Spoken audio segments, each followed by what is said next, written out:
Πρώτα βγάζουμε την ταΐστρα έξω, φυσάμε λίγο την ξερή τροφή, την ανακατεύουμε και αν δεν έχει αρκετή μέσα της βάζουμε ακόμα λίγη.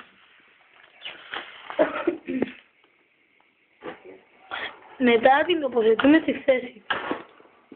Έπειτα βγάζουμε τις ταΐστρες με το νερό, τις αδειάζουμε και έπειτα τις γεμίζουμε με νερό.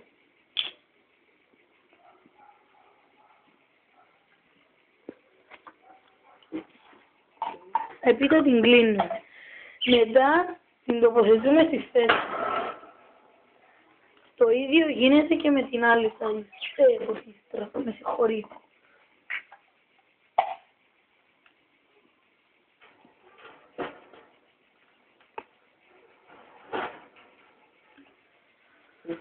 Ωραία. Στη συνέχεια βγάζουμε τον πάτο του κουτιού και πετάμε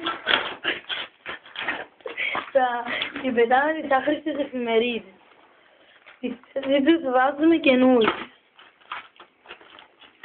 Διπλώνουμε λίγο στις άκριες γιατί ίσως να είναι μεγάλο. Έπειτα το τοποθετούμε στη θέση τους. Αυτά για σήμερα, κυρίες και κύριοι.